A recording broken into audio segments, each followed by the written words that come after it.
Hi, everybody. Good morning and greetings from a very lovely and sunny Berlin. Thank you for joining us today in the series of our Tech for Good talks, which we're taking forward jointly with Impact Hub from FCDO and DIT teams across Germany and the UK. And welcome to all of our speakers as well. My name's Kenan Palayo. I'm Deputy Trade Commissioner here in the British Embassy in Berlin for Europe, and also Council of International Trade Germany. So I'm delighted to be here with you online today. This is a really exciting opportunity to discuss the issue of safety technologies, where I know both Germany and the UK are at the forefront of developing new and innovative technologies that are helping to deliver real-world impact and keep users safe online. The UK is introducing regulation to make ours one of the safest countries in the world to be online. Our new online safety legislation will have a three-pronged approach. Firstly, to protect children with the strongest protections from harmful or inappropriate content in our new laws, which are for children and young people. Secondly, to build trust, where tech companies must honor their promises to people using their services or face tough fines. And thirdly, tackle criminal activity. There will be no safe space for criminal content online. This means less illegal content, such as terrorist material or child sexual exploitation and abuse. And when it does appear, it will be removed quicker. To help deliver this goal, our ambition is that all companies have access to a mature market in the technologies and the tools that they need to support safer online communities and comply with regulation. This includes innovative technology solutions which prevent child sexual exploitation and abuse, terrorism, and other harmful behaviors, such as cyberbullying and the promotion of misinformation and disinformation. We can't do this alone. Growing the safety tech market is a global need and a global opportunity.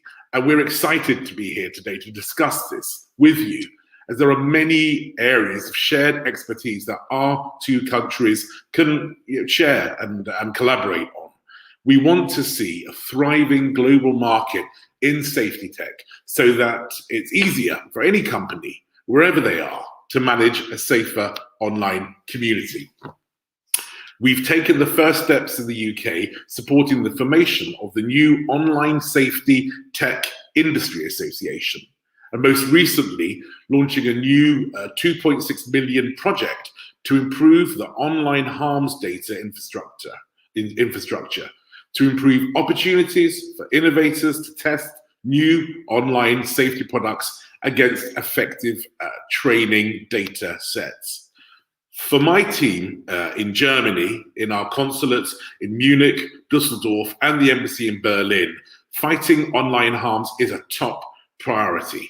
Just 2 weeks ago, we held our first online harms roundtable, which was opened and joined by North Rhine-Westphalian Justice Minister Peter Biesenbach and senior directors from the UK and German government, as well as, fundamentally importantly, requiring industry, digital associations and universities taking part.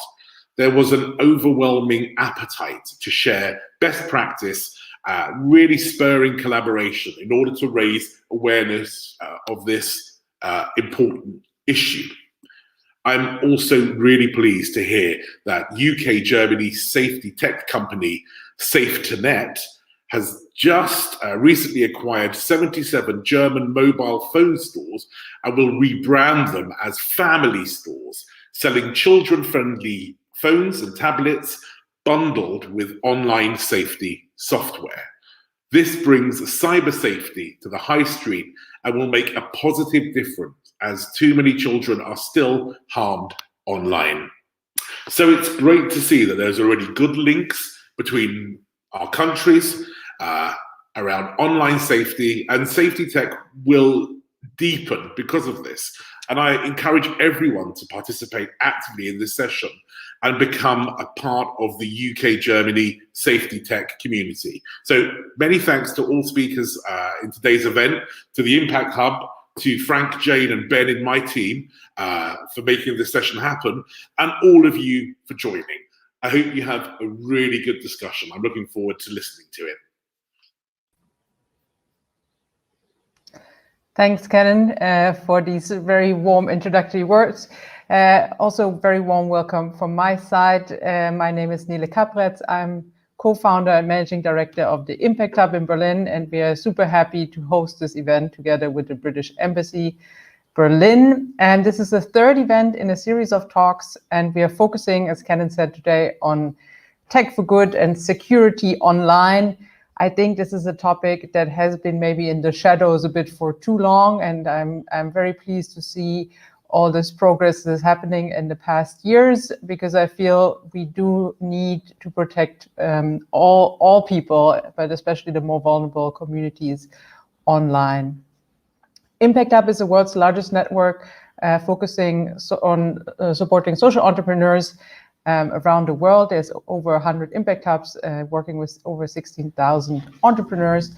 One of our key topics in Berlin is also diversity inclusion. We have run a number of accelerators focusing on female empowerment and also making the internet a safe space for people with disabilities.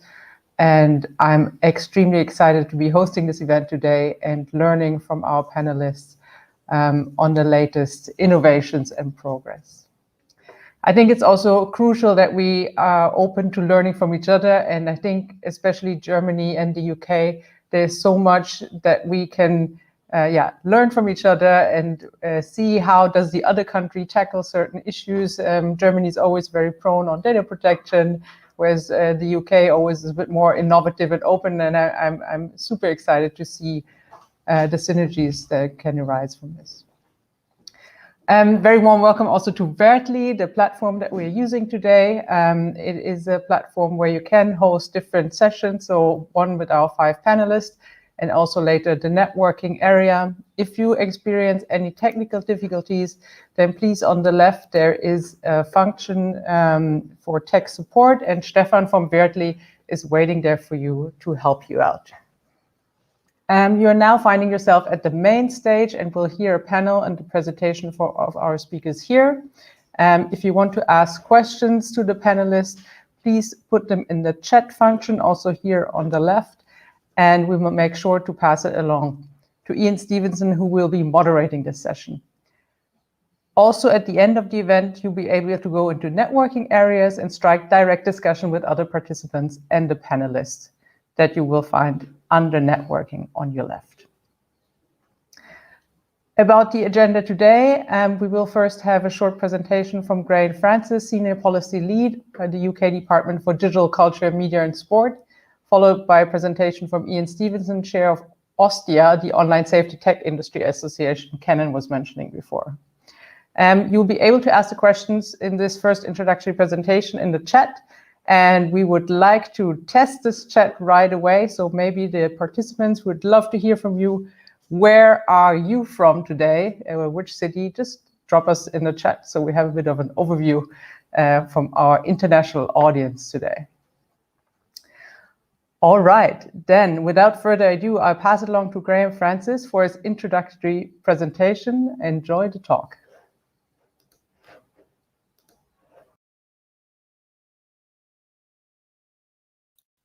I think you've got Ian instead of Graham. Slight technical hitch. And here we go.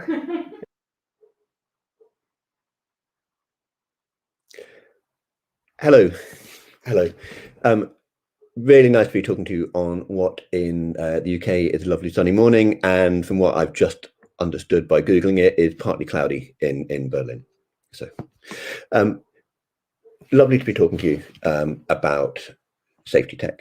And I think what I wanted to do today was just reflect a little bit on, I suppose, the progress we've made in the last year or so in understanding what safe tech is and how it brings so much value to user communities, not just now, but in the future. If it's okay, I'll share with you a few slides. I think it's about 5, 6, 7 minutes, something like that. I've got a thing about what my expectations today. My expectations are to have fun and really learn from everybody. So I'll just go into my slides, if that's okay. And I'm going to slow down in talking because I can't do more than one thing at once. Here we go. So hopefully everyone should be able to see this. So I want to start off in looking at this introduction about what is safety tech.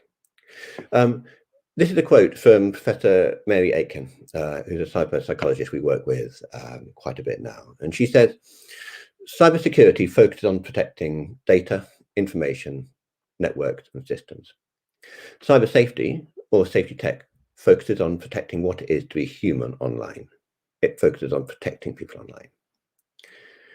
And this is becoming more of a problem than ever. I think we're all aware of, what we call online harms. It ranges from, the very illegal, recognizably illegal stuff that happens online. So, for example, terrorist content or child sexual abuse content, to patterns of behavior that are harmful or illegal, such as grooming or harassment, hate crime in some countries, to things that are legal but harmful. So, for example, cyberbullying, children seeing inappropriate content, misinformation or disinformation. These things don't only happen online, but they're uniquely magnified online, and they're getting worse. And I think it's having a real pervasive, negative impact on society, because I think it stops a lot of people from leading their full lives online. In particular, if people turn online to for help or to join communities. So many people, in particular in marginalized communities, are, unfairly, unjustly targeted for abuse as well. So in the UK, I think that our policy journey has been around increasingly recognizing that problem and understanding that something needs to be done about it. And actually, it's been moving away from a voluntary framework where we basically try to get everyone to be a bit nicer, to actually, in particular over the last few years, just, I think, losing our patience a little bit. And there's been a real shift in politics and media and society to a position where there's a real emphasis, a real drive that there must be that people hosting content must do more to be held accountable for the well-being of users who use their services. And so at the end of last year, we published a white paper saying that we will introduce a new regulator for online harms. That will be Ofcom, our media regulator. We're introducing legislation to put that in place this year. Roughly what that means is that any platform who allows users to interact or which host user-generated content will have what's called a duty of care for the well-being of users who use that platform. Roughly what that means is that they need to put in place processes for understanding the risk of users coming to harm on their platforms, and then also to mitigate those risks of harms. At scale, this involves the use of technology. And so, as well as designing the regulatory framework, we're putting in place 3 supporting work streams to look at how can we develop the sort of ecosystem in society in which regulation can be most effective. The first of those is safety tech, growing the market of products and services that help companies deliver safe online experiences. Tech alone won't work. So we're also looking at safety by design, which is looking at the overall design of digital products and services to make sure that every element of those services work well to support user safety, and also media literacy and digital literacy, so that users themselves can be more prepared for what they see and able to respond. As part of this journey, we've started to unpick what we mean by safety tech. What are the different ways in which technology can help people online? And here, I think I will turn to this slide, which might make more sense to some of the audience. on the left-hand side, in column 1, we have tools that I suppose block, tools that use hashing tech to detect and block known illegal imagery, in particular child sexual abuse and terrorism. In the second column, we've got more artificial intelligence driven solutions. These work by recognizing patterns of content or patterns of behavior that are likely to be harmful and then flagging them up to human moderators for action. It also involves technology that help us understand how old particular people are using a platform, in particular with their children, and help us deliver appropriate experiences for them. In the third column, it's more device level protection. So we talked about safety net earlier. It's about looking at how mobile phones or how networks can actually help protect people. And fourth, it's ways of detecting misinformation or disinformation and pointing users to truer sources. In the UK, we've used the taxonomy and we've applied it to companies in the UK. To find out who is in this market, and we found in the UK evidence of a really fast-growing sector. So in the UK, actually, there are more like 100 firms now who call themselves who are safety tech firms. The sector's been growing 35% year on year. It's a truly international market. So 50% of those firms have an active international presence, and it's increasingly vital in terms of prosperity as well. So we're heading for £1 billion revenue by the middle of this decade. It's quite an important employer. So 2,000 people work in the sector and hubs across the UK. We are just about to publish a survey of the international safety tech market too. What this will do is it'll actually say the profile of international market growth is very similar to that in the UK. And in fact, all over the world, safety tech is taking off, not just in the UK, but in America, in Canada, and across the G7 countries.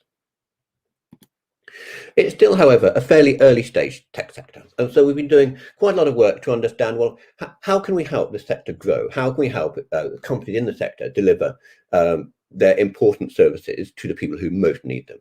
And we've been looking at what some of those barriers to growth are. Access to talent, procurement, access to investment. And we've been working with the industry to unpick and tackle all of those. Foremost among those is the issue of access to data. So how can we help companies use machine learning in order to more accurately detect and address online harms?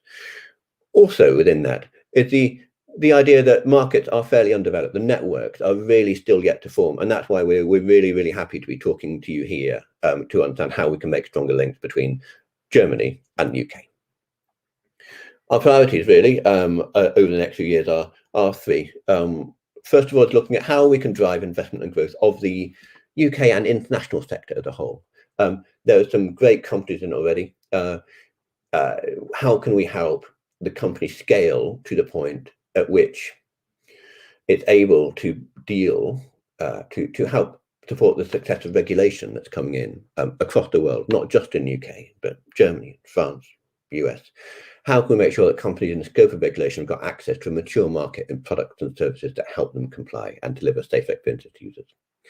Let's look at the products themselves. So within regulation, there are going to be particular capabilities that are most important to regulators.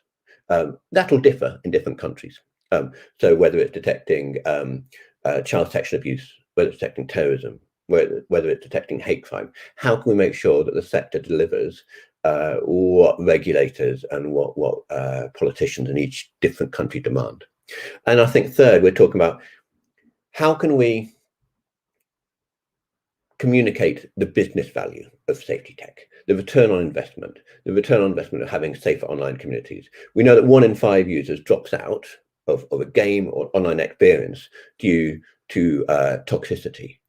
We also know that engaged users are worth more than 20 times to businesses what disengaged users are. So there's a link between online safety and online engagement and value to business. How do we communicate that more? So just really briefly to finish off with a few of the things we've been doing to support the goals.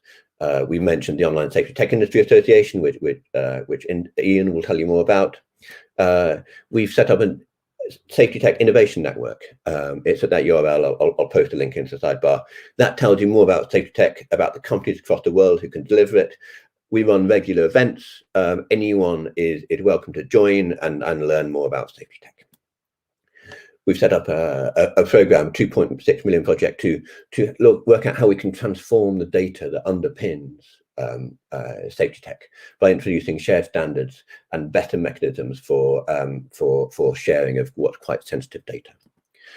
We're working increasingly with DIT to look at how can we explore links with other countries such as Germany and across the G7 with the UN to look at how can we align our work on safety tech with the roadmap there. And yesterday we ran the first international safety tech conference. It was the CogX, it was an expo. I think more than 500 people came. We had some really compelling speakers from the UN, Moblox, Lego, Vimeo, some of the biggest brands testifying to the value that safety tech brings them. Recording from the event will be available online in the next few days. I'd really encourage people to go and check it out because it was a fantastic conference. And I think I will stop there. Hopefully, people have been able to follow that. And thank you very much for the chance to talk to everyone. I'll hand back to Ian. Good morning. I'm just going to share my screen so you'll have the same slight hesitation. Excellent. So good morning. My name's Ian Stevenson. I'm in sunny Edinburgh this morning, and I chair the UK's Online Safety Tech Industry Association. Now, I think that Graham has already very ably covered the point that safety technology is about protecting people. It's not about protecting computers, protecting data, protecting financial transactions. That's cybersecurity. Safety tech is about protecting people from child abuse, from radicalization, from hate speech, bullying, misinformation, and disinformation. My company started out working in the law enforcement space, and we saw the value of our technology in online safety. And I started meeting with people and having conversations about the world of online safety. And a couple of things became apparent to me very quickly. The first was that there were a lot of great conversations to be had, but they were mostly happening one-to-one and behind closed doors. And the second thing is that a lot of the conversations that were being had in private were really very different from the public debate. So I think very often the debate about online safety that we see framed in public is divided between people on one hand, whether it's from governments or the third sector, or whether it's the press calling for change, who are saying more must be done. We must be doing more to keep people safe in the online world. And I think that the statistics that Graham's already shared with us demonstrate, why that absolutely must be the case. But it's complicated. And on the other hand, you have people saying, well, hang on a minute. Yes, we need to keep people safer online, but this potentially conflicts with privacy. It potentially conflicts with free speech. And often people saying it's technically very difficult or even technically impossible. So one of the key reasons I got involved in putting together the Online Safety Tech Industry Association was really to try and bring a new voice to this conversation and take these two opposing views and actually say, well, there are a bunch of companies out there, there are a bunch of people out there that are doing work that means these things don't have to be fundamental contradictions to each other, but actually we can build a virtuous circle because members of OSTIA, people working in safety tech, are already working to understand and mitigate concerns about privacy and practicality. They're already producing practical solutions. So some of those concerns can be addressed. And we are creating new technologies that can practically help to reduce online harms. So that's at the core of the purpose of the Online Safety Tech Industry Association. We're here to try to offer another voice in this debate, which is a voice of hope that says there are new technology solutions. They are coming. forthcoming, and they can address many of the sort of superficial contradictions between privacy and safety.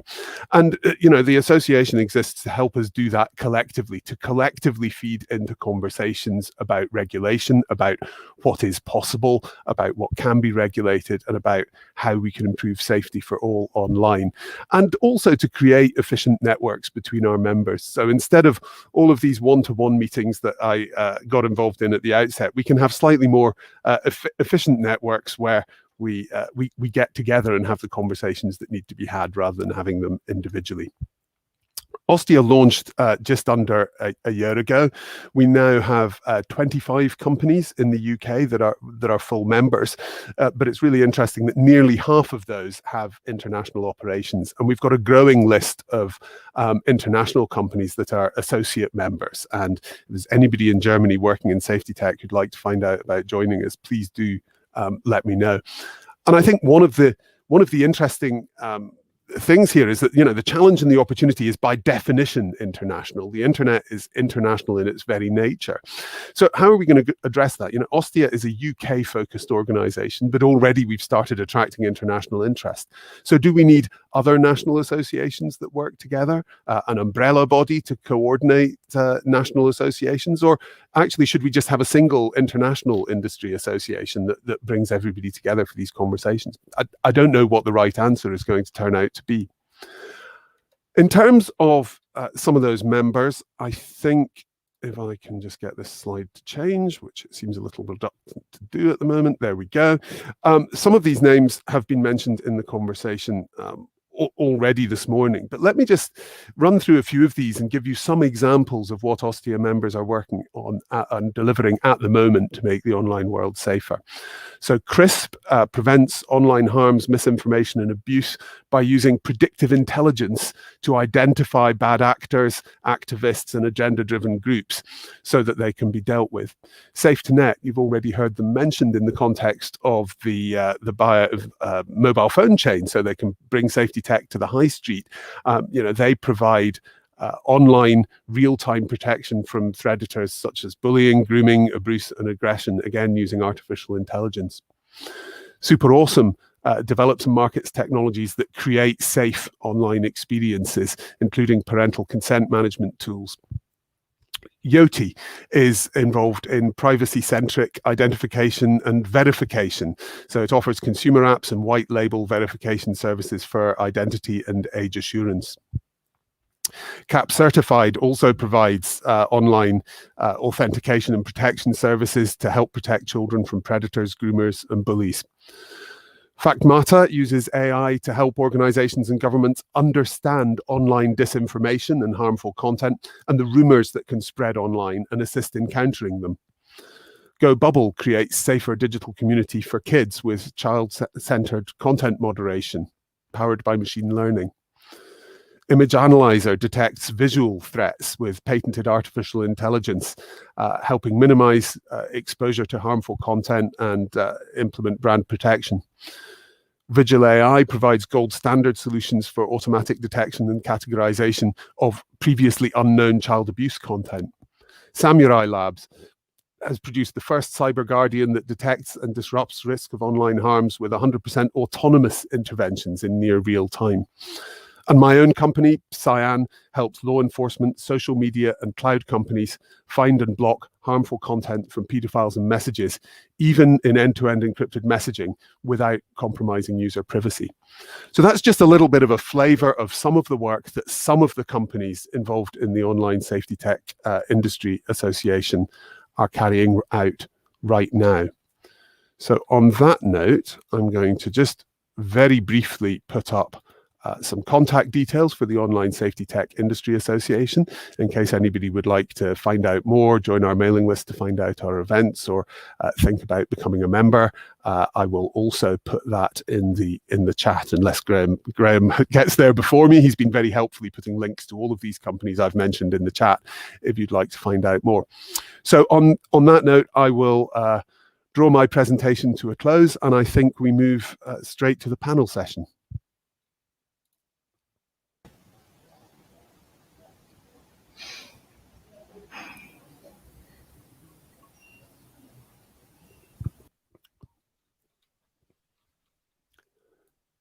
Thank you very much. Welcome, everybody. I've introduced myself already. Perhaps I can get you to do, and as has Graham, but perhaps I can get the additional people who are joining to do so now. So I'll start with Zoe.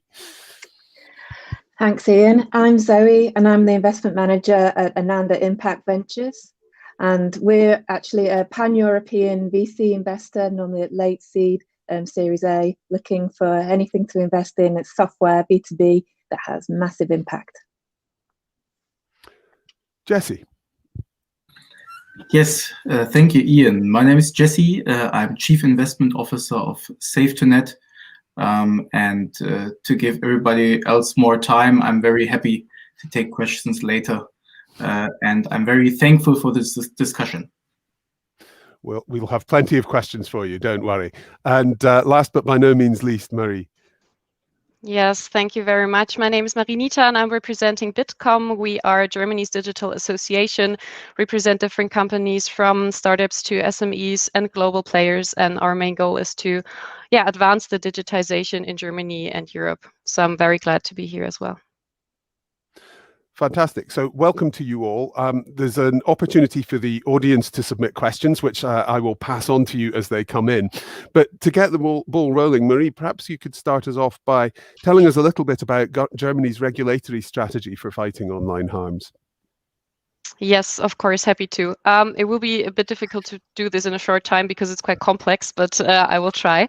So while Germany, I think, is quite advanced in tackling online harms through regulation, it's still, from our point of view, quite a fragmented picture of regulation. So what we do have at first is the Network Enforcement Act, which is focusing on hate speech on social media companies and which is really focused on deletion of illegal content. Is that users can flag content to social networks and then they will check whether it's illegal under German law and then have very short deadlines to delete the content. Otherwise, they would face quite high fines.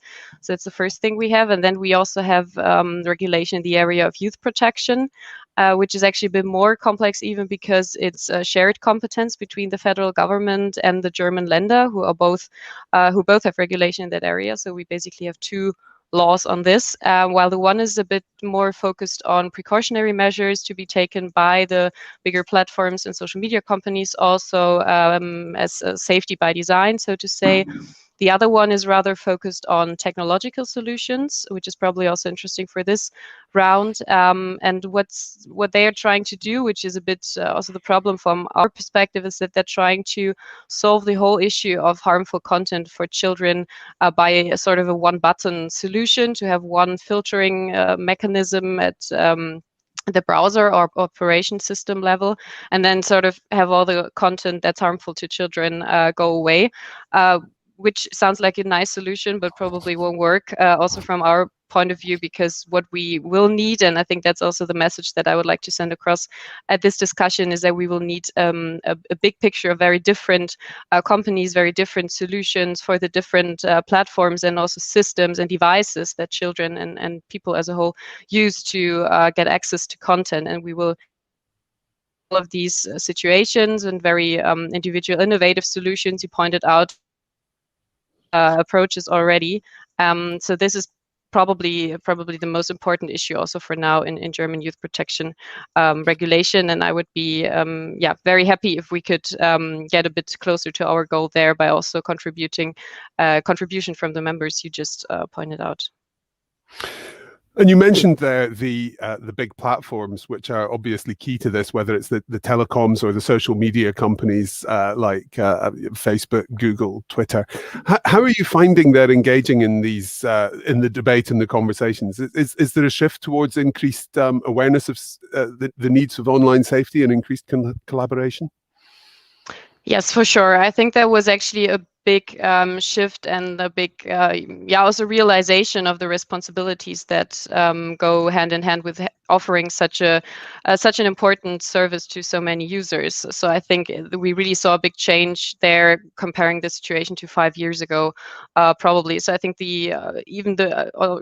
especially the big companies, they're really aware of their responsibility. They get really proactive. They engage proactively with law enforcement, with other companies, with also self-regulatory bodies in Germany where they become members of and engage there.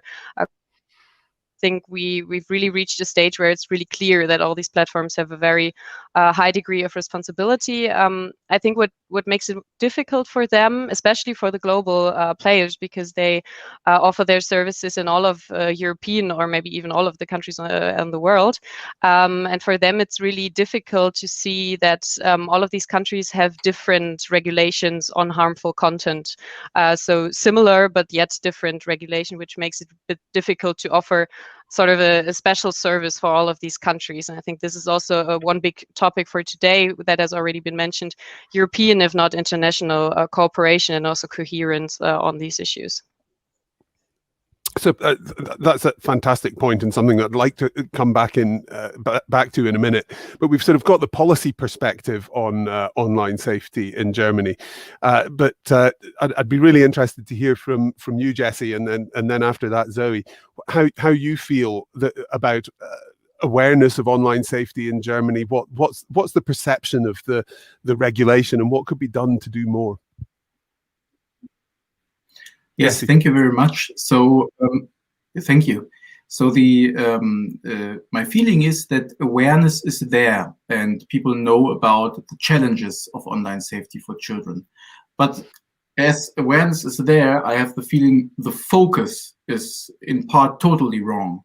The focus were to start to fight actually the problems that children face when they are online.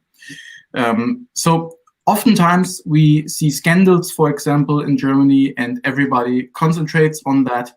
And it's all about, mitigating scandals or thinking about an issue after it already happened.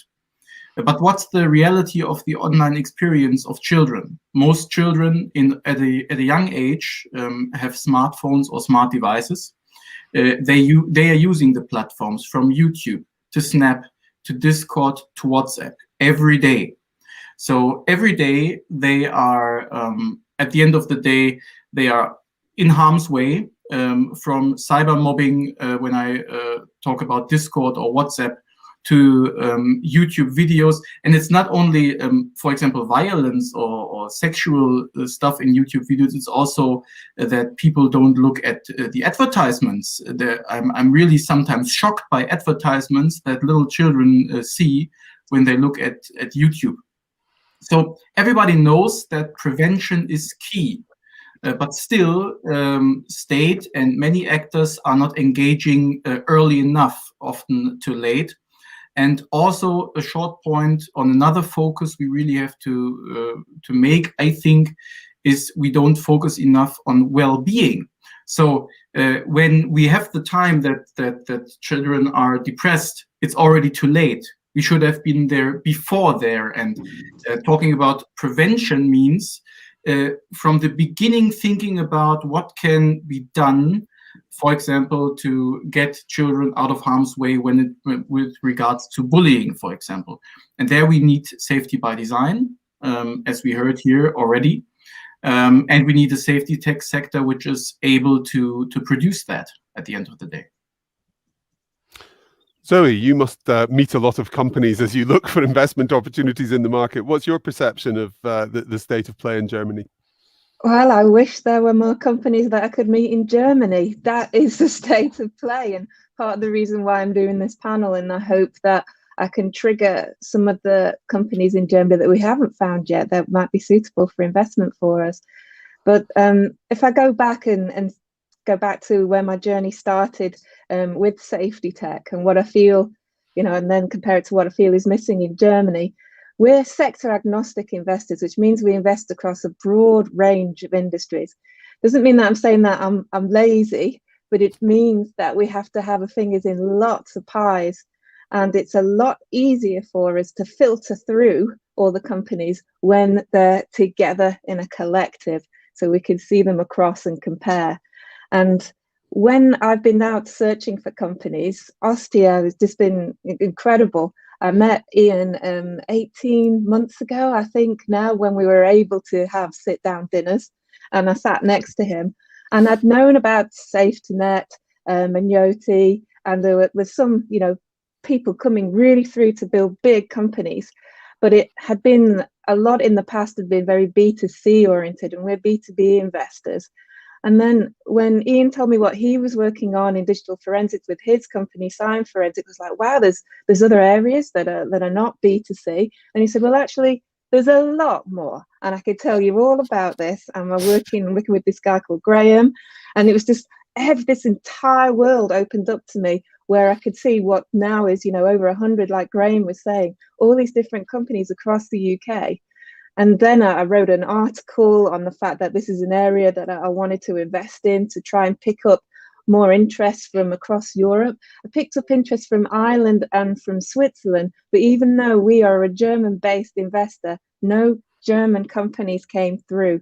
And when I've been speaking to other early stage VCs in Germany, the only areas pre-seed that they're picking up on the fake news, so detecting false, misleading or harmful narratives, and they're seeing things around verifying identification, but all at the pre-seed level.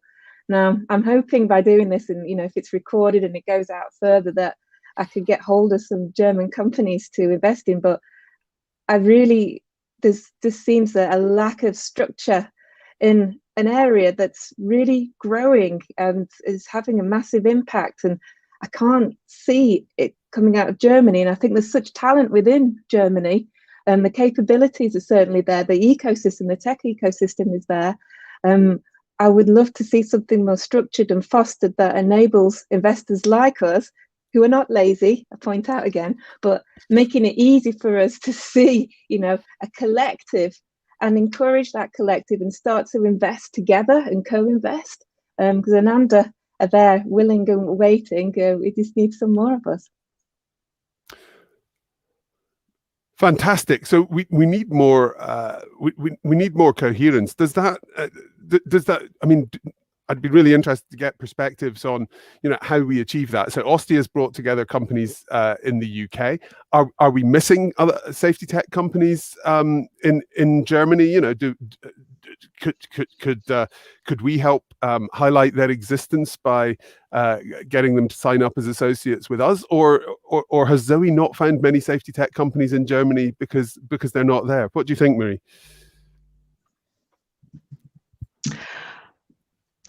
I think they're there. I'm quite sure they are. I would be surprised if they were not. But I think it's a very big issue that you highlight out, that this needs to be a coherent approach and that they need to be organized in a network. And I mean, I think we offer such a network in a way, but we focus really on digitization as a whole, and we have so many different topics we cover, which range from media policy to financial services to agriculture, digitization there. So it's very a broad spectrum, and I think there we would just need to find the niche, so to say, for those safety tech companies, and then have them organize themselves, because I think this is really what trade associations are for, that they can connect with each other, that we can build a bridge, so to say, to the political stakeholders and also to people like you, Zoe, obviously. So I'm very happy also after this event to get in touch and look into how we can help with this issue.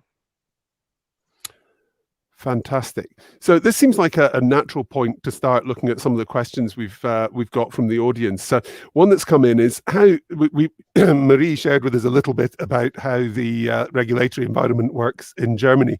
Graham, could you just highlight a few of the key differences between the approach in Germany and the approach that we're proposing in the UK?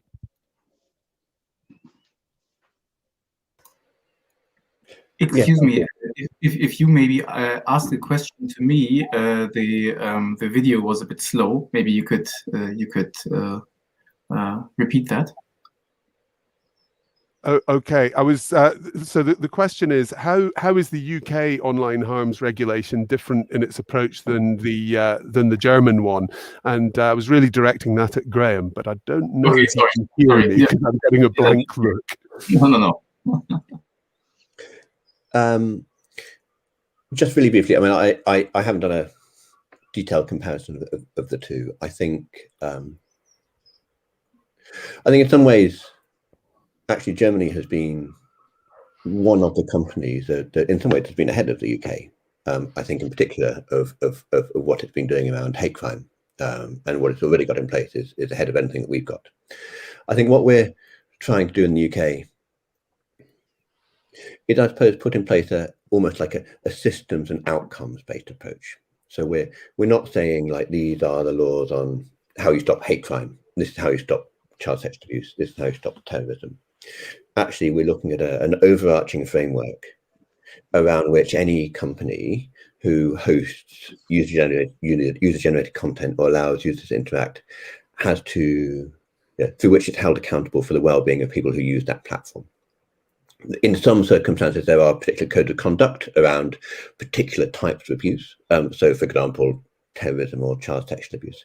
But actually, it's designed to be quite a flexible system of regulation. So we know, for example, that the types of harm online that we see now are going to be very different to what we see in, say, 5 years' time or 10 years' time. We know technologies are going to be different and the systems are going to be different. There are the challenges of, for example, how do you keep people safe in an increasingly fragmented internet, in increasingly immersive environments? What does that mean? And actually, so the regulation we're designing is sort of focused on outputs, endpoints. It's focused on helping companies say, look, these are the types of harms now that you need to be helping, you need to be mitigating. It's sort of putting in place the frameworks to which companies are held accountable for the particular harms now, but actually it's building the flexibility so that we know that when the types of harm evolve, when bad actors become more sophisticated, actually we can still keep in front of those things. So I think we're in the UK, we're the first people to try this sort of thing. As I've said in the sidebar, we will be introducing legislation to Parliament this year to an online harms bill, and I'm sure that'll be rigorously debated, as is right. So yes, it'll be really interesting to keep everyone up to date on that. I don't know, Jesse, whether you want to sort of reflect from your side in terms of the differences you see. Well, maybe just shortly. Obviously, as you know, Graham, we in the past have had communication, or I personally also, with the EU Commission and also with members of Parliament in Germany, and in this particular case with Ms. Wiesmann, which is actually involved in the drafting of the online harms legislation in Germany. And my feeling was that it was quite similar to the UK, but there was this big structural difference, which was already talked about, which is that you have the federal state and the other states, and now there was even a little fight among those regarding a new agency for the I would say for the broader safer internet sphere, if you so will. And this is just a structural problem in Germany, and we as SafeToNet, as you know, we have a head office in Germany also, and we have to talk to every single state by themselves, so to Lower Saxony, to North Rhine-Westphalia, and it's quite a hassle. Yeah, it's. I can see that it gets even more complicated for tech and social media companies if they have to not only comply with a variety of regulations in different countries, but there's different environments at the state level. One of the, I don't know if you saw the poll that popped up at the start of this session, which was asking people where their interests lie. The answer that's come back appears to be that age-appropriate online experiences are the issue that is of most interest to our audience, followed by mitigating disinformation on the internet. Zoe, are these areas where you've seen a lot of activity when you're looking at safety tech companies? In Germany, I wouldn't call it a lot, like I just said, but yet their age verification and the fake news seems to be triggering a chord at the angel investment level. I've been asked by, a few different investors that go in, before us, from what's happening in the UK. So because there's a lot that are quite more advanced in the UK in those areas, so they want to compare. But those are the areas, that the very early stage that I'm seeing investments going into in Germany. Yeah, not enough though. And Jesse, that seems to the audience's interest seems to align well with what you said in your introduction about the appropriateness of advertising and the appropriateness of experiences for children. Yes, absolutely. And I mean, to be quite honest, and maybe that fits well into the discussion about what kind of companies are there. It is not that easy to find the path as a company like SafeToNet, which is at their own, or which the sole reason for existence is to protect children, to find the path, actually how to do it, how to get to the children. And I mean, I'm not even talking about building a business model on that. So for many years, we worked with telcos, and we were, in some cases, we were successful. In some cases, we were not successful. And as you have already mentioned, you heard about our acquisition, our big acquisition in Germany of the mobile phone company, or the mobile retailer company, because we saw that there was a real necessity to show how safety for children from the beginning of their journey, so prevention in the best case actually, from the beginning of their journey can work. So from our operation in Germany, there will not come a single child out of there which gets their first smart device without cyber safety pre-installed, preloaded. And the parents being sure that their children are protected. And I think this is actually the angle where we have to think and where we have to get better. And I really hope that this meeting here and the combined energy of everyone involved can get to that, because this is also what politics needs to understand when thinking about regulation. It's all about prevention and being able from the start to give children a safe journey, because we don't want them to be out of the internet. It's a great chance for children. It's being networked all around the world, seeing so much. But at the same time, I fear that with all the problems we are facing now and the problems we will see in the future, that that will maybe be not the case anymore. Internet will be closed off, or walled gardens only. And this is why we have to think now how we can preserve that also by protecting children. So, our audience poll identified age-appropriate online experiences as being hugely important, and Jesse's made the point very forcefully about design from the ground up being really important. Is that something that's encouraged by the regulations in Germany, Marie?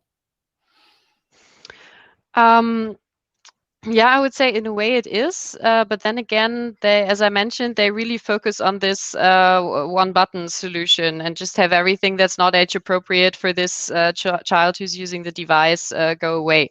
And as I said, I think this is really the wrong approach, because as we learned, there's a lot there already in the market from the big players, from the startups.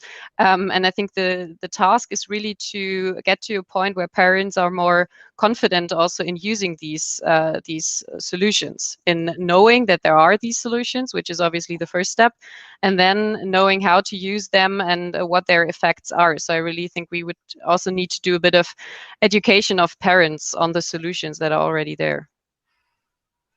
And then for me, when I look at product design, it's not applicable across all, but when it's legal but slightly harmful, the different grades, that there's education for the children rather than the blocking. I'm interested in seeing people being detected, but then having that behavioral change in there too. Are you thinking about what you're actually doing, what you're going back and communicating? And I'm starting to see some companies do that. But if they were going to choose that browser route, like you were saying, Marie, that's not really helping in that regard too. So yeah, doesn't sound good. No, indeed. And I mean, there's this, and I'm grateful you mentioned it, there's this big difference between illegal, but then harmful, but legal content. And for illegal content, obviously, it works if we try to delete most of it, but then this doesn't work, or this shouldn't be the approach for legal content, because obviously you can't just delete legal content. So I think there we will need a whole different approach, and we also need a whole strategy on media literacy. So really focusing on educating children in a way that they know not everything I see on the internet has to be right, has to be good for me, and really trying to help them get through this whole digital world. Absolutely, and maybe if I can add to that, this is actually showing what will happen if we don't find the right solutions, because from this, I mean, politics is always driven by scandals, but the danger here is that if those big scandals, that politics will for some years over-regulate, or over-regulation is the wrong word. I would really say wrongly regulate. So it is really important that we actually have us all together talk to them and get them on this prevention path, on the education path, on the trust path, trust the children, while at the same time giving them the tools, the children the tools, to find their way in the internet. Graham, I know that age-appropriate design is something that that your department has spent some time looking at, and that the regulator has as well. Do you have some thoughts to share on that? Thanks. Yes. So, I mean, I suppose we can come at this from a few different angles. So one bit of regulation we haven't mentioned yet in the UK is something called the Age-Appropriate Design Code, or the Children's Code, and that's been introduced by our Information Commissioner's Office. And what it is, it's really interesting. It's an interpretation of GDPR that actually focuses on children's rights online, and in particular children's rights to privacy. And within that, it tries to look at what are the best ways in which we can help protect children online. So, for example, it talked about whether, for example, children's location should be shared by default or not. And actually, maybe that's not such a good idea.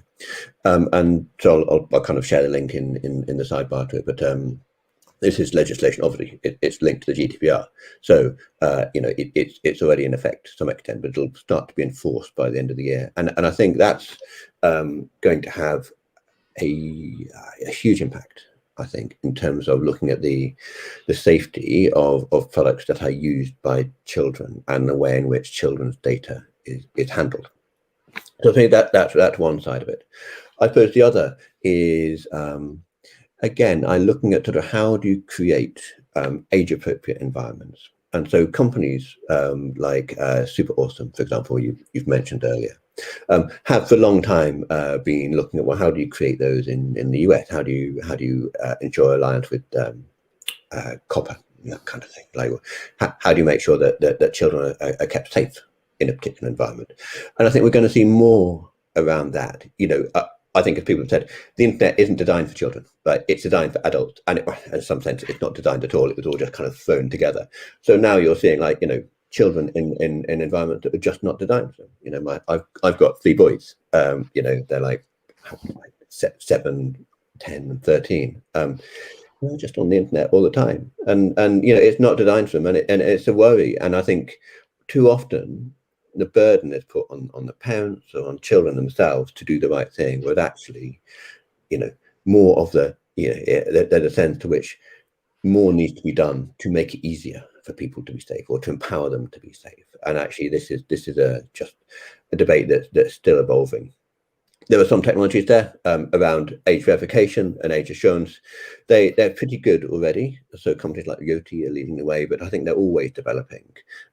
Companies like Yoti, you mentioned, are really good at sort of linking in their age assurance and estimation technologies. We're looking at how can they be used to counter harms such as grooming. Again, there's sort of interesting articles on that again, I'm very happy to post in the sidebar. That's a few thoughts, if that's helpful.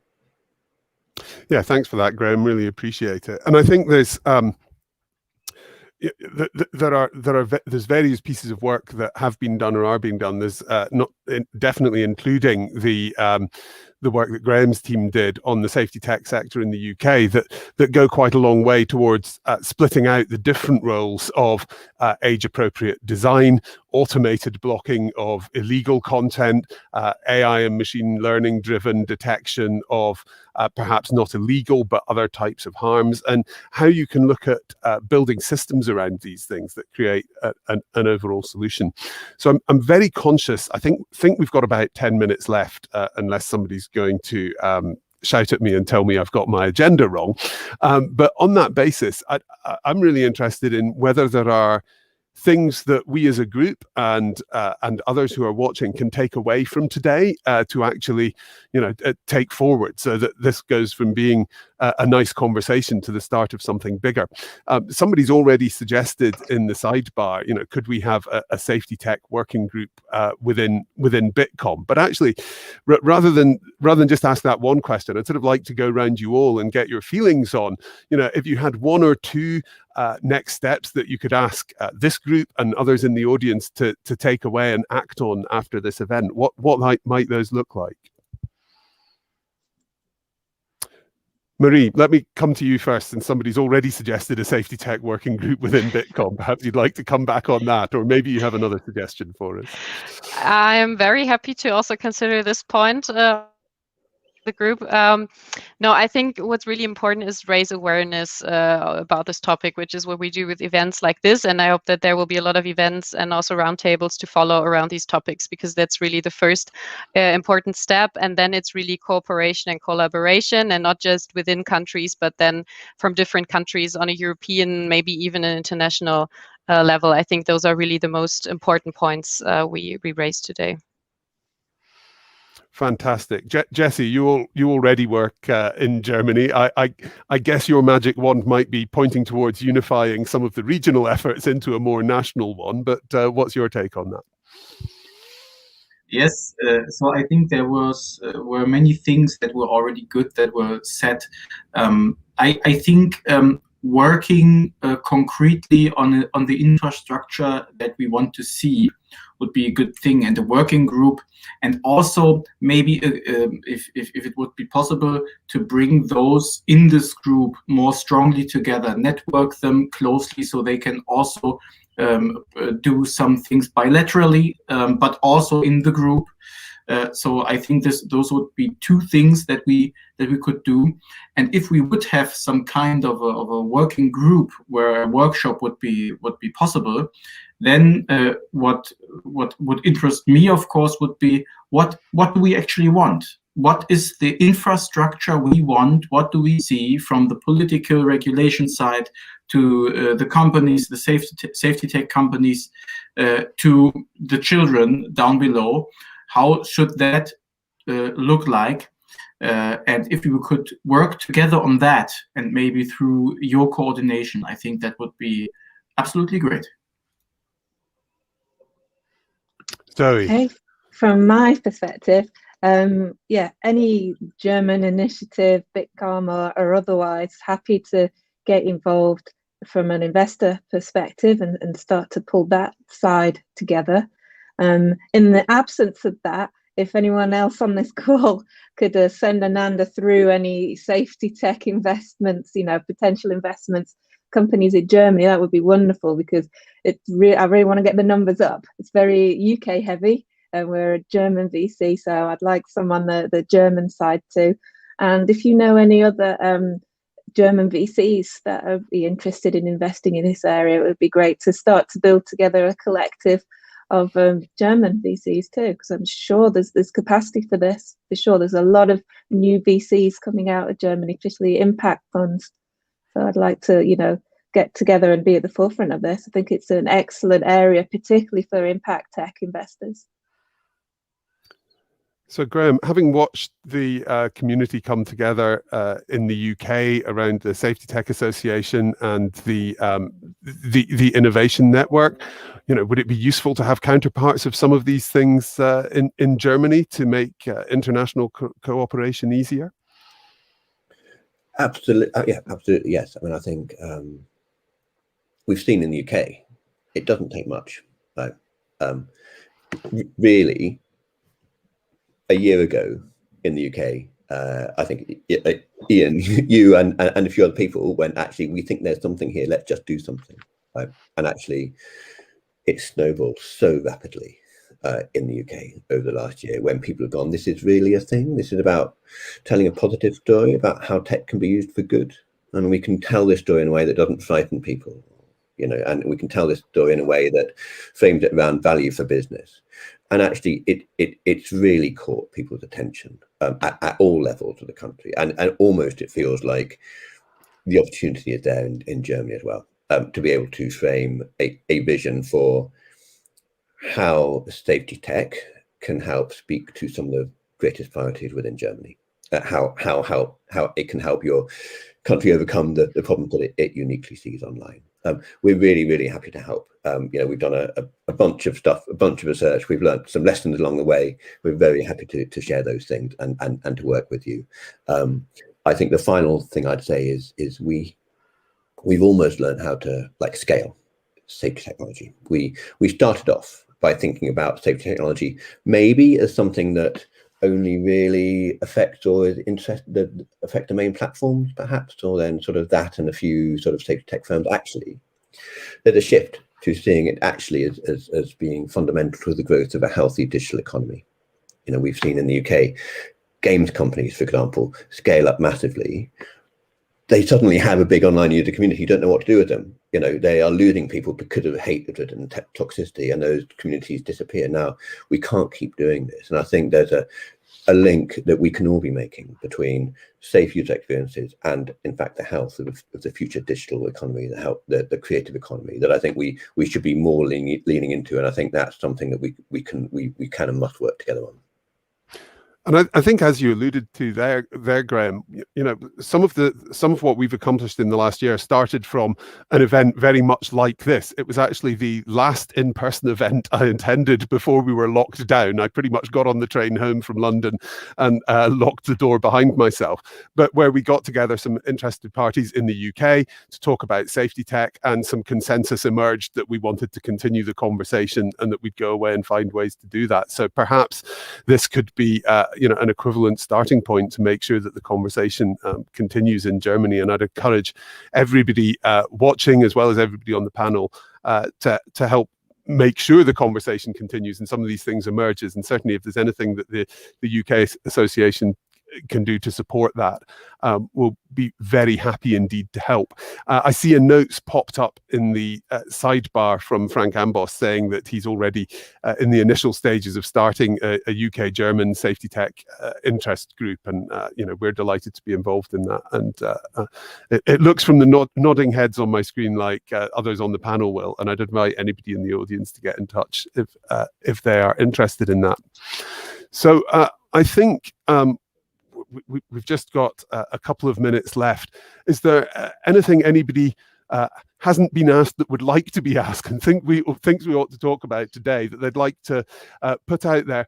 We're not going to have a lot of time to cover it, but perhaps it's a topic for a future conversation.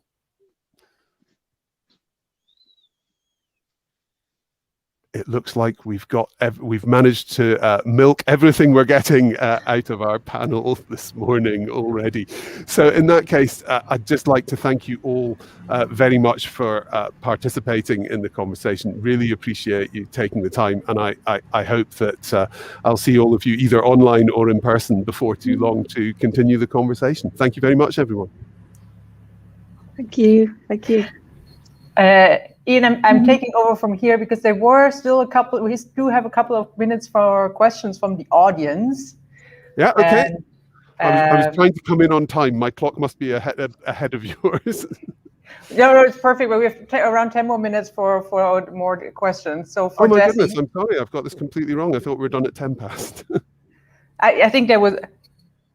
Never mind. We have some more time, which is always good because I feel it's a topic where we could talk even longer around this. But I'm just going to read this here for Jesse. What kind of mind shift do we need to move from reaction to prevention? And how can we make tech companies to be safe by design? Yes, thank you very much. As with every mind shift, it implies that our minds are not working right, and this is actually true. We oftentimes see risk only when they emerge, and not before that. So it is certainly a mind shift we need to make, and we could produce that mind shift by concentrating more what are the sources of psychological harm to children, and those obviously much before the situation when a child gets bullied or gets sick, gets depressed.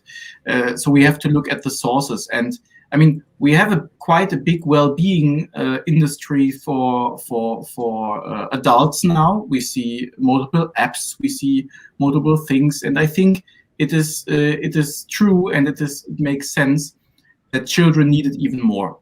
So how can we make tech companies safe by design? First, by law. So at the end of the day, the problem is the following. Why isn't Facebook protecting children? It's easy, because they are not making money by this. And I'm not saying this to say that they are bad people or something. This is not the case. It's just that in their business case, protecting children is only something that is bad for publicity. It is a problem, and maybe if it gets big, it's a big problem. But it's not something that is really something that has consequences for their baseline. So, and this is why we need, on the one hand, the law that says, well, you have to employ safety by design measures, and on the other hand, it needs safety tech companies where the sole reason for existence, and actually the reason for their baseline, is protecting children. And if you do this, if you combine that, I think we can have a society that is safe by design for children. I think in one of the initial presentations, there was already this a little notion, and I would be interested in hearing maybe more about it, is like, how do you value security online, or are there already approaches to create a value for online security? Well, I would say there certainly is not that kind of a graph you can look at.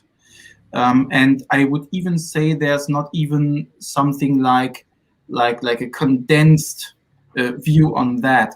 Obviously, and we see this in a famous Netflix documentary called The Social Dilemma, we are seeing, for example, the rates for young women taking their own lives going up. And this documentation certainly tried to make that or relate that to social media and the way that people depict themselves on social media. We certainly have data on psychological issues of children, of cyberbullying and this. But I would say linking this to the way the digital environment is for children is the big challenge. And maybe that could be a challenge and a question raised in such a group here to actually be asked, and it would be good to answer it. Thank you, I think on that point, there's also some really great evidence from the gaming industry. And ultimately, the gaming industry is driven by engagement. They make money when people are playing games, whether it's through advertising or subscription or people buying additional capabilities. And there's a lot of evidence that shows that people will leave games if they get bullied, if they're exposed to harmful content in the chat and the social interaction that goes around that. I mean, so I think the games industry is ahead of the game here, if you'll excuse the pun, at actually being able to demonstrate ROI, because they have reduced churn. They pay money to attract users to the platform. That has a cost. If they leave again because they're being bullied or having negative experiences, then that's a wasted opportunity to monetize that user. So you're starting to see evidence of the return on investment of investing in safety tech coming through. And I think there are some great examples of the work that goes on at Roblox and work that Super Awesome has done with a number of games platforms where that evidence is starting to build up. And that evidence of return on investment is really crucial to seeing wider adoption of safety tech, I think. Yeah, very interesting topic. another question that we got here is like, how do you plan on convincing the biggest corporations like Facebook or Google to join Ostia? And what would be the added value for them? Here's your 30 seconds for your pitch for Facebook. So to be honest, we're not trying to attract Facebook or Google to join Ostia. Ostia is an association to represent the interests of companies that are producing safety tech. Facebook and Google would be companies that I guess we'd love to work with as customers, and we'd love them to engage with the conversation and debate. Ostia is one forum for doing that, but we also in the UK have the Safety Tech Innovation Network. And while Ostia is focused on representing safety tech companies, the Safety Tech Innovation Network brings together the bigger picture conversations. And that's one of the forums where, Ostia is heavily involved in that. We bring our members to a lot of the event, but it also brings in the wider civil society and a lot of the big tech companies that also wish to be involved in the conversations about safety. So it's not about getting them to join Ostia, it's about getting them to engage with our members, and we have channels to do that through things like the Innovation Network and our own program of events, which we'll be developing further this year. It's also worth saying, I think, in terms of the big tech companies, and a lot of these companies have actually developed some of the most mature solutions already out there for preventing online harm. So, for example, Microsoft has been instrumental in helping develop a tool called PhotoDNA, which is the most widely used technology for spotting illegal child abuse content.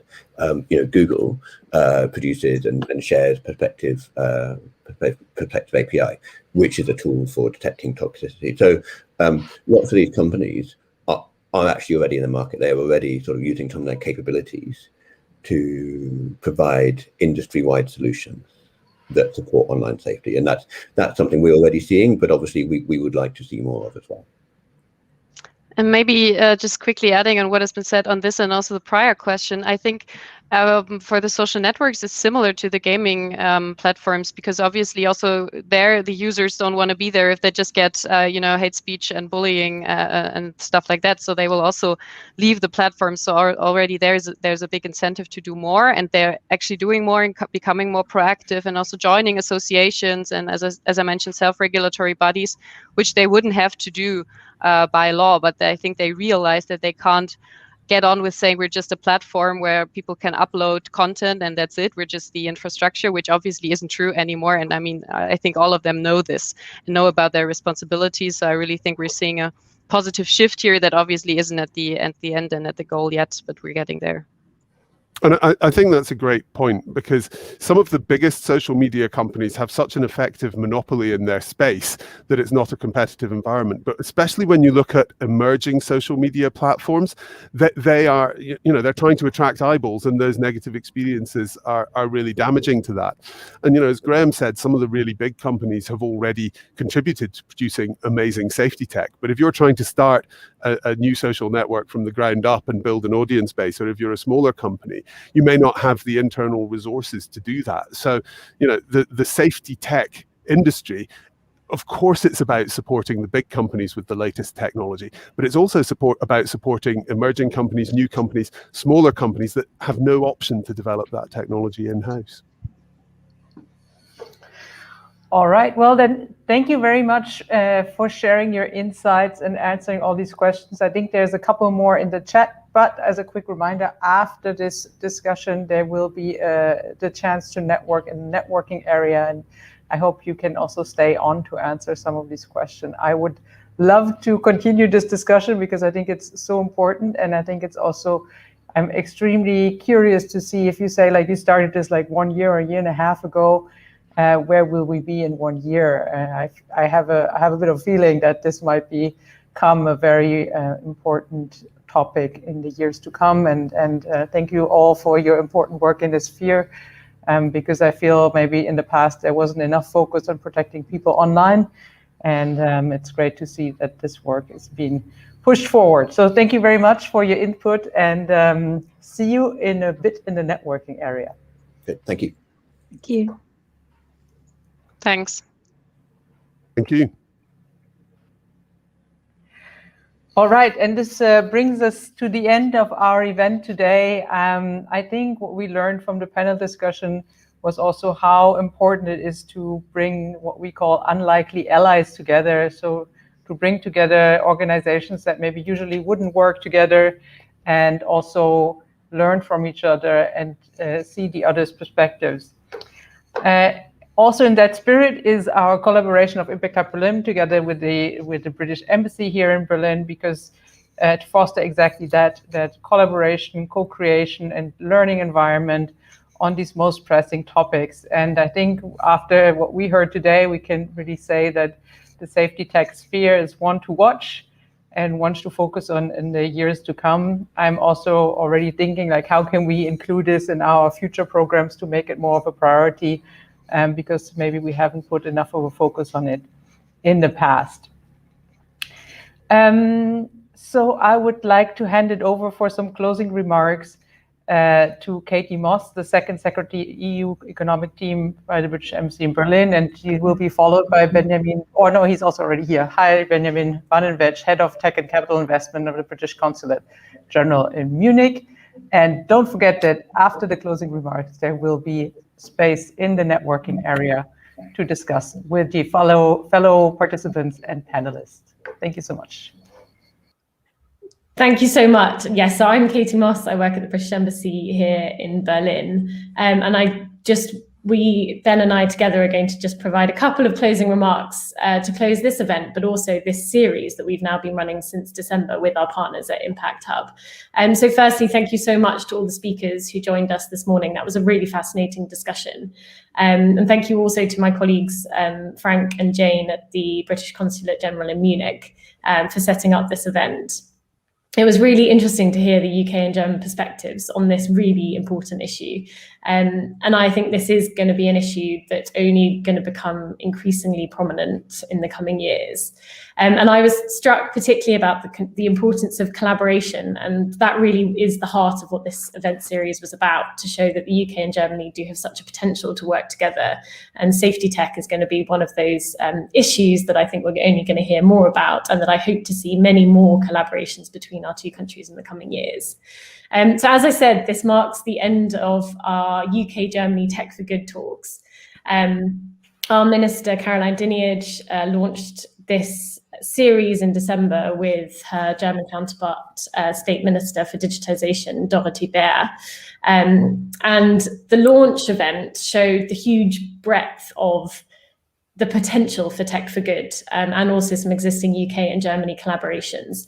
And we particularly in the launch event focused on 4 themes: so environmental sustainability, Tech for Good and ethics, the importance of collaboration in Tech for Good, and finally scaling your Tech for Good business. I'm now going to hand over to Ben. Thanks, Katie. It's been an absolute pleasure to initiate this series with you over the past, I think, 6, 7 or 8 months. It's been truly fantastic. Following on from the kickoff that Katie just mentioned, we had 3 satellite events in the series. The first one was on AI and climate and biodiversity, which used a really cool new method of futuristic style collective brainstorming and coming up with ideas called the Future Literacy Lab. I do check it out. It was absolutely brilliant. The second one earlier this week was an event on AI and healthcare, where we had the chief digital officers from both the German Health Ministry and the NHS lining up to debate data regulation, AI, and how our two countries can work closer together in future. And then, of course, last but not least, the brilliant event today. Overall, we've had about 300 participants and dozens of amazing speakers from government, associations, startups, and corporates. As we now bring this series to a close, I'd just like to maybe reflect on my kind of main takeaway from all of this, which is that commercial success and positive social and environmental impacts really are not mutually exclusive.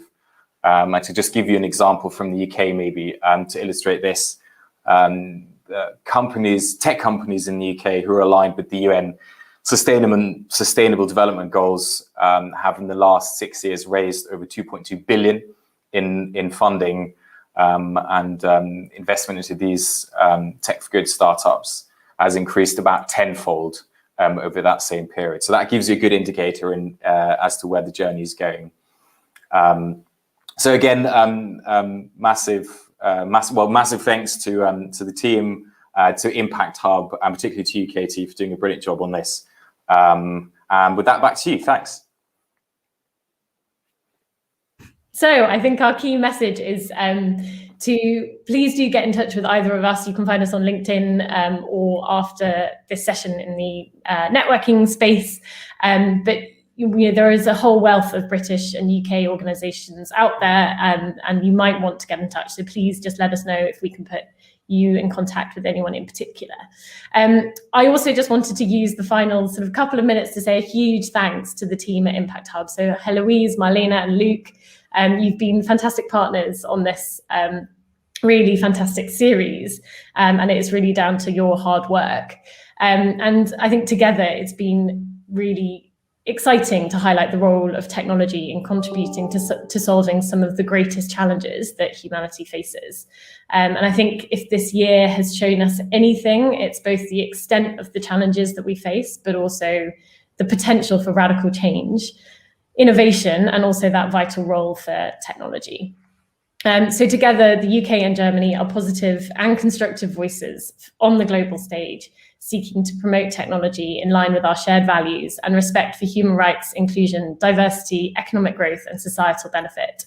And we look forward to continuing to work together to achieve a safer, more prosperous, and more resilient world. So thank you very much for joining us this morning.